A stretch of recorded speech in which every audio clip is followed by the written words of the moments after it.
Welcome to BizBody, where we talk about the art and science of exercise to help you solve movement and pain problems.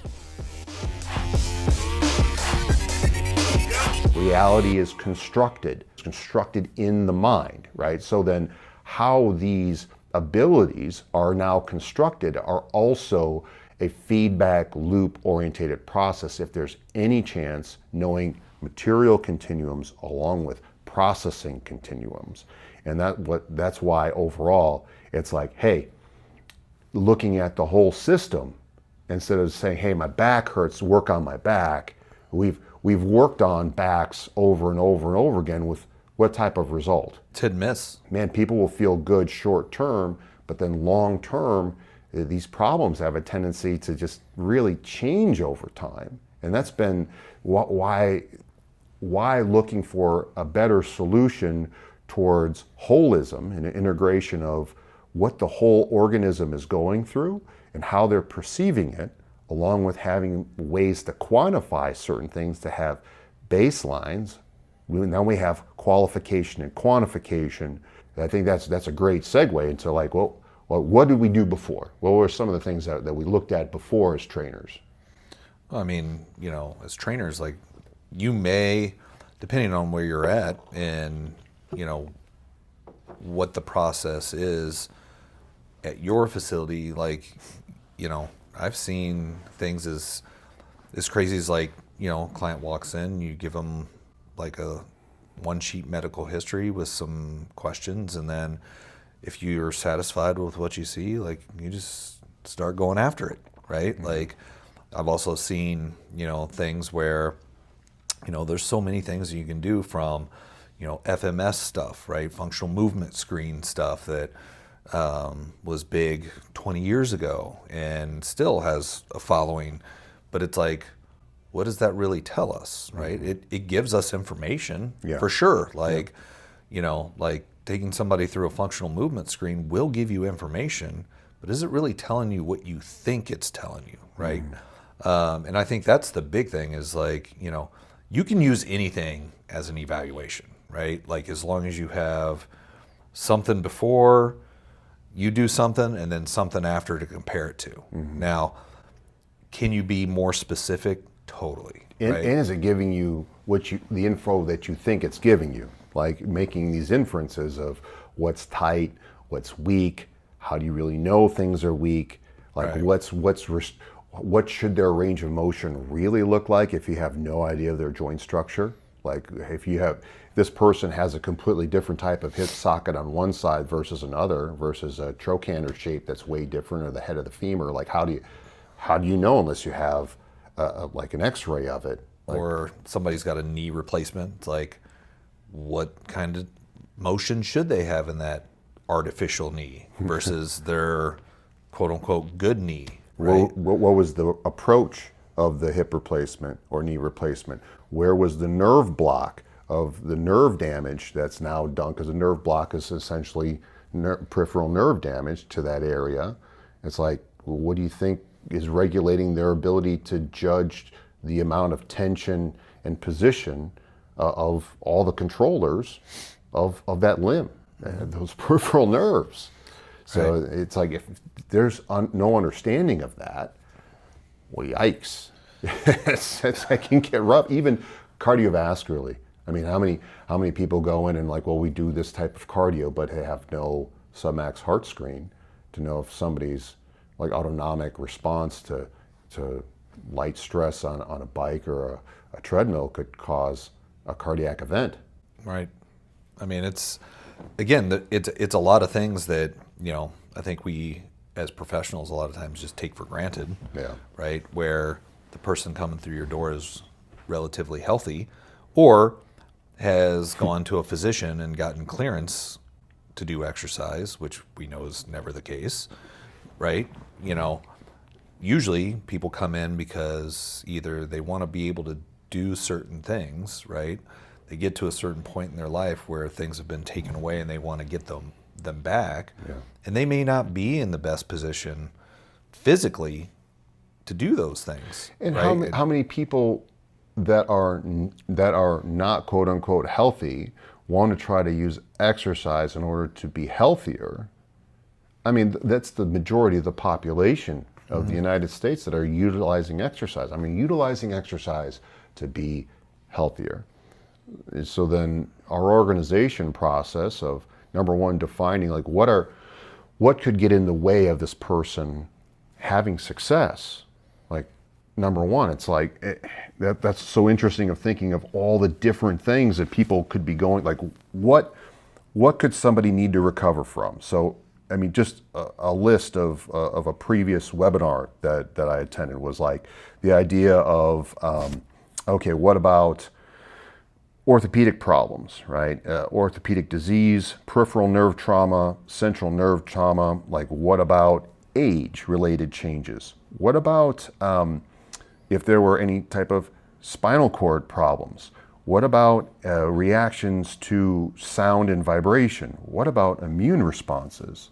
Psycho-emotional, perceptive ability, like eye trauma, ear trauma, smell. I mean, it's interesting that there's even papers talking about tongue position and strength. I mean, it's all there. It's been researched, especially over the past 100 years. I mean, in the early 1900s, they were talking about nerve root dysfunction with Sherrington and about how limbs move sporadically if a couple nerve roots are damaged, but if you have like 4 or 5 of them, they have trouble moving in a particular direction. I mean, that's been studied for a long time, and a lot of that data is already there. Yeah, which is why, like, you know, potentially you're running into clients that under normal circumstances, or, you know, like the majority of the time, these things work. Mm-hmm. But now all of a sudden these things are not working, right? They're not doing what they normally do, you know, under the guise of the majority of people. Because you're always going to have these people that are walk through with the same relative type things, right? But they don't fall under that bell curve of when I do these things happen, right? Yeah. And those people that fall outside that bell curve are the people that, you know, for whatever reason, like the traditional, you know, like therapy track for that individual has not helped that, right? Or the traditional exercise path of that, you know, individual and what they're dealing with is not working, right? Yeah. Because for whatever reason, they have these underlying things that they just don't fall under that same bell curve. Yeah. And it could have to do with a handful of these things, or one of these things, or two of the, you just don't know, right? Don't know. So if you at least appreciate that, man, these things exist. It's like, okay, this person walks in, they've tried all these things that under normal circumstance would work for a lot of people, but they haven't worked for them, right? Yeah. And I think you see that, at least I personally see it more with people that have had head traumas than anything else, right? Like whiplash, concussion, TBI, like, you know, traumatic brain injury, like things like that, where all of a sudden, you know, somebody like that walks through the door and traditional, like, oh, you have this, it's normally treated like this, and it gets better for the majority. That person never got better. Yeah. If anything, they continue to get worse. Right. And it's like, why? That's so crazy. And then you start to appreciate the fact that some of these things have changed, and that's going to change the approach of how I'm going to work with that individual. Right. And I think that's where, you know, you and I have, with our process, has evolved enough so that we can start to flesh that out a little faster, right? Yeah. Where now that person's like, oh, we may be able to explain why you haven't gotten better, you know, under the traditional guides of this is what is typically done for your situation. Yeah. Right. And I think that one of the things that has helped so much is to look back through, Mark Latache has been amazing with his books and understanding kinetics or kinematic synergies, motor learning, and then the history of movement science and how things have progressed through the years, and understanding, okay, what may be a part of how somebody moves and interprets their environment. Because number one, they have to detect their environment, because all that is being organized by the entire system being able to predict what to do next is what it seems like. And if it can't predict what it's going to do next, you don't get to really move, right? The system's like, I don't want you to move, we got problems. And it's like all these different cells, they have different properties and different healing times, different rates, and they're organizing information differently. But that's what's also so awesome about where exercise comes into play. Exercise being a specific demand to try to have a specific adaptation, which is, okay, did what I do, and if I just did part of a rep or one rep, did it change how this whole system is organizing information to change its perception state? And if you have the right type of stimulus, now do we have the right type of adaptation based upon that? So now it's like, now I get to build some bone. Now I get to build tendon thickness a little bit differently. Now I get to build muscle in this direction, because bone and muscle, they're highly innervated, lots of blood supply. Cartilage, not so much. Tendon, not so much. Ligament, not so much. But understanding the healing rates, that's why it's like this may take a long time to remodel if it's a ligament problem. If it's an arthritic problem, you may not be able to handle as much force through it because the cartilage has been damaged. But like we want to make sure that everything feels okay, and hopefully the inflammatory process around the cartilage that was lost or the damage to the joints going to be fine. But that's a part of the process that we've adapted over time, and we hope that whether you're an exerciser or a trainer, that becomes a part of a discovery process for you as well. It's like how to take these different material continuums and learn about these materials. Like, what happens if a peripheral nerve gets damaged? What does that even mean, right? Like, is it a sprain, and then all of a sudden you damage something? Is it a sensory a sensory apparatus that gets damaged with like a laceration of the skin? Does that happen too? Yeah, it does. So, man, that can mean that if that nerve has been traumatized, or any part of that sensory apparatus, there's literature that talks about spinal cord leakage just from the periphery being cut. You think spinal cord leakage from those cells that start up in here and work out towards here, if they have leakage somewhere else, there's not going to be disruption towards other cells? I mean, it's crazy how many interconnected pieces there are of a nervous system and other cells. Right. And I think, like, getting to one of your points earlier about, when you stress one area potentially having, effect positive or negative in other areas, it's like, are we looking for that? Like when I decide to create a challenge or an exercise for an individual, and I put them through that challenge, like, does other parts of their body get affected by that? For sure. But do I appreciate, or am I checking how it actually affects the rest of their body? Like, if somebody is coming in and, one of the things that they complain about is knee pain, right, when they squat. Well, somebody might say, well, you don't have to squat then if you have knee pain. Well, I hate to break it to you, but like, every time you go to the bathroom, if you sit down, you have to squat. Right. And, unless you're really short, most people will actually have to squat below 90 degrees to sit down on the toilet. Yeah. Right. So, if we're using some of these rudimentary things, like squatting is like, everybody's got to squat, but what does that squat need to look like? Yeah. Right. And, if I then choose a challenge for an individual where it's like, okay, I want to see, how do you squat? And I look and I watch this squat and I'm like, oh yeah, that just doesn't look right in my, idea of what the normal perfect squat looks like. Right. What do I do? Well, like, this is in that context. This is the difference of where I was starting out as an exerciser and as a coach versus where what I'm looking at now, right? So old Keith was like, okay, let's see what kind of dorsiflexion that I have, or what type of ankle mobility I have, what type of knee mobility I have, what type of hip mobility that I have, and then see what my integrity of the core was, right? That was before, right? Good place to start. Good things to look at, right?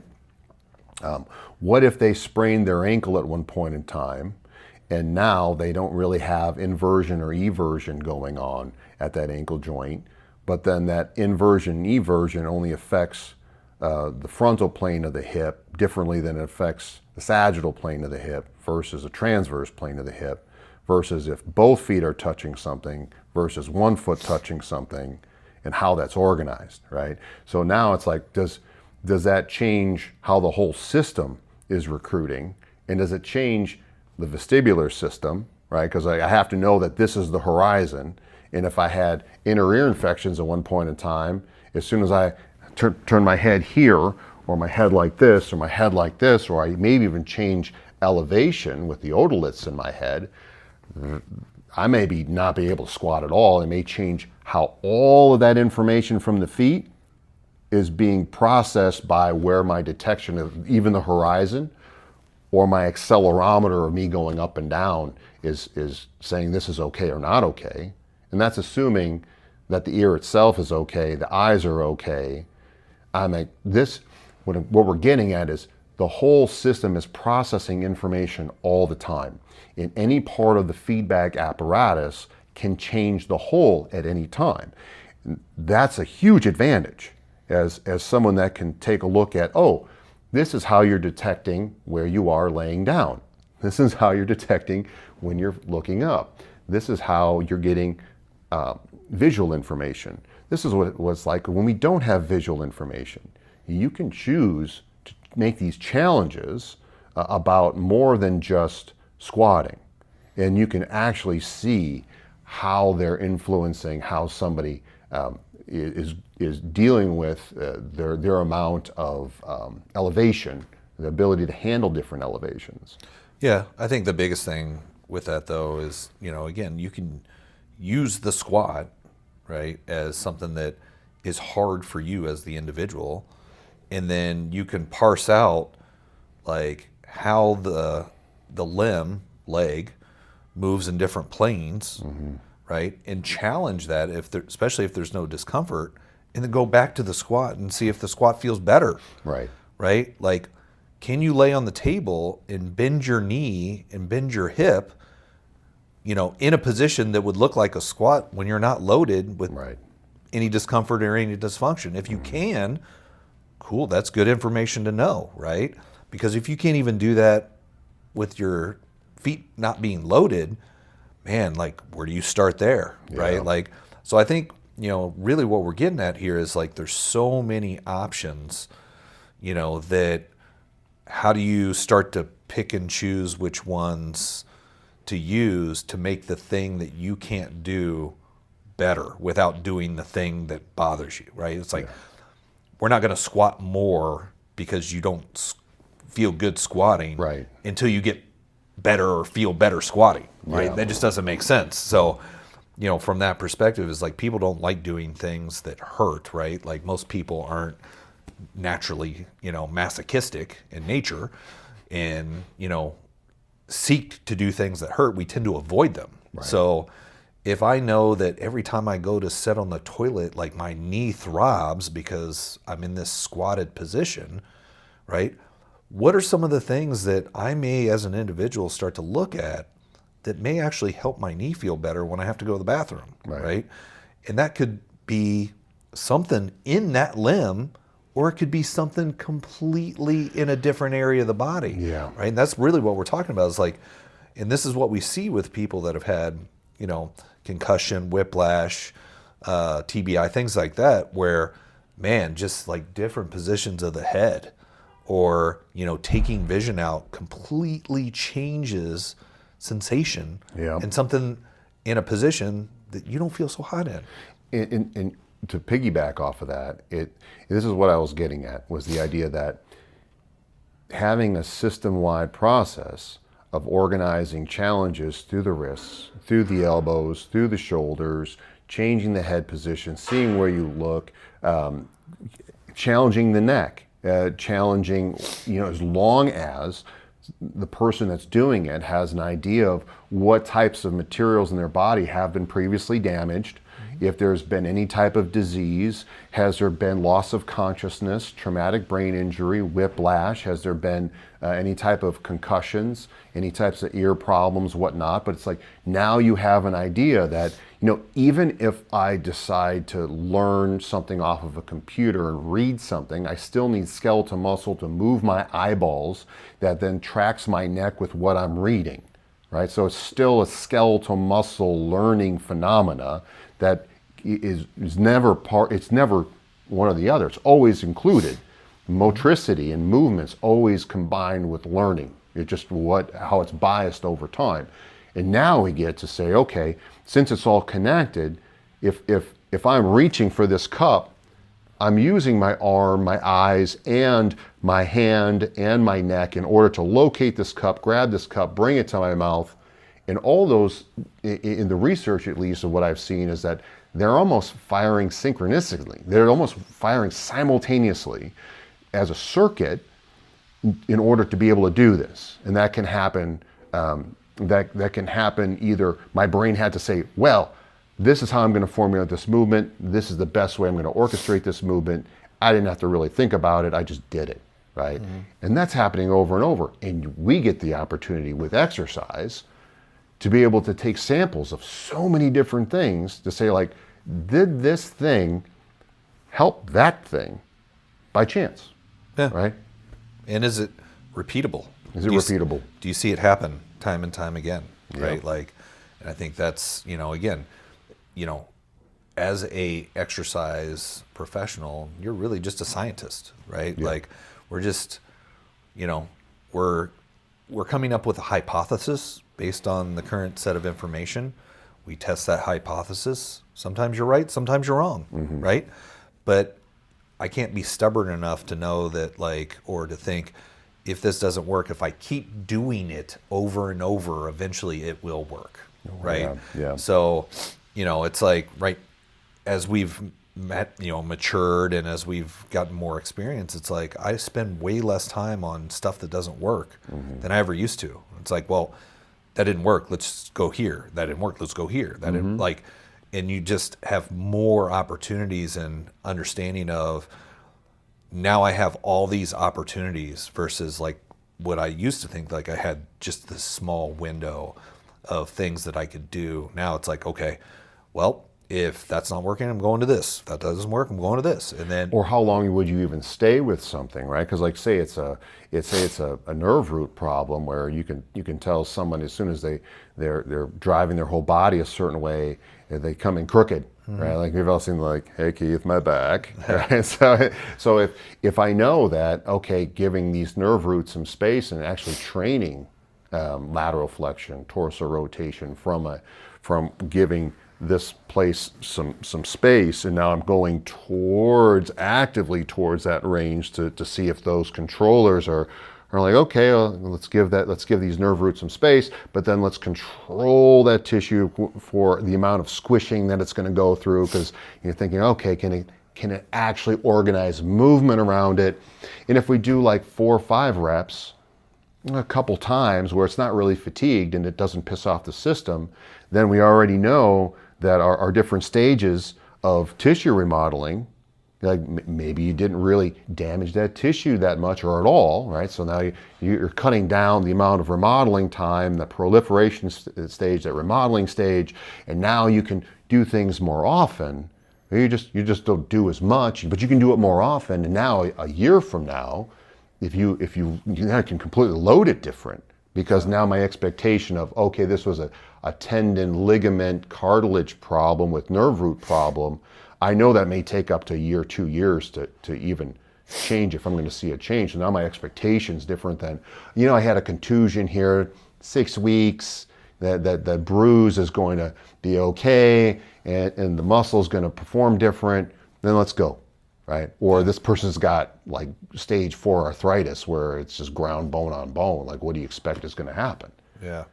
And it's just, again, that's where the expectations between you and your client comes in. It's like, man, the expectation here is like, we just got to manage this as best as we can, Right. Because, I'm sure their expectation is, man, coming to an expert, like, you should make that feel better. Yeah. It's like, well, depending on the pathology that's there, it's like you said, if it's a cartilage, type thing, it's like, I can't grow it back, man. Once it's Yeah. gone, it's gone. So, we can do our best to manage that situation, but, you've already been told by 3 guys or 3 docs, like, you need to have a knee replacement. It's like, Yeah. I don't know how much we can really do at that point other than, hey, let's get you as strong as we can, like other things around so that, when you choose that you're ready for that scenario, that hopefully you recover a little bit faster, a little Yeah. bit better, right? Yeah.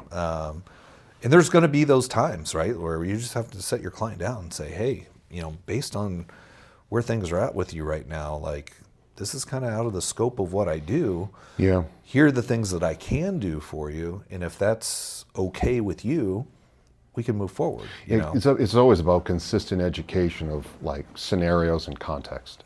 And the longer that I do this, the more that I see that context changes and shifts and expectations change and shift. And there's some other things that don't change that much over time. However, it is nice to really know how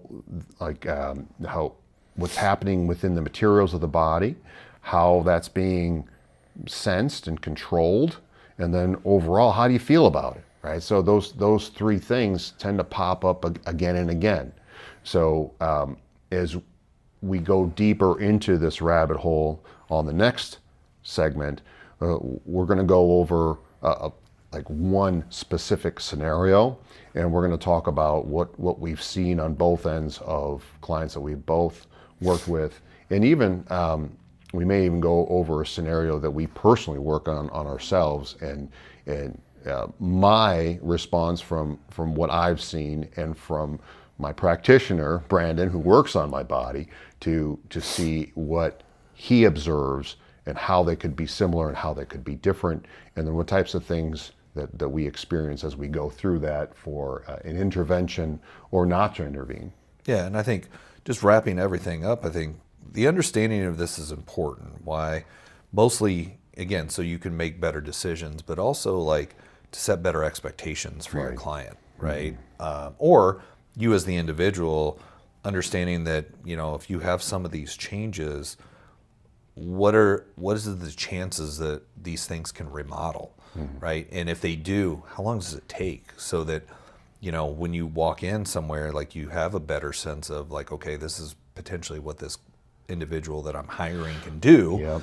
Or you as the practitioner, like, I need to have that conversation, with this client and say, hey, this is going to take a year or so. Are you okay with that? Like, just knowing it's going to take this long for that process to start to change. Yeah. And it's, I don't know, like, from a client standpoint, but from a practitioner standpoint, I can tell you flat out, like, having that conversation with a client is way easier to do at the beginning Oh God, yeah. than it is 2 months from now when things haven't changed as fast as they thought they were going to change. Yeah. Now you have to have that conversation. So I think Yeah. that's where a lot of this stuff comes in, from a practitioner standpoint, but also, if you're a client, understanding how some of this stuff like actually happens can give you a better sense too of a timetable of what you Empowerment, too. may be looking for. Yeah, I mean, it's like you get an opportunity to go into a medical practitioner's office or a doctor's office that maybe is thinking that you have to do some sort of surgical procedure. And then you can actually say, well, what does this procedure involve? What type, like what's going to be affected?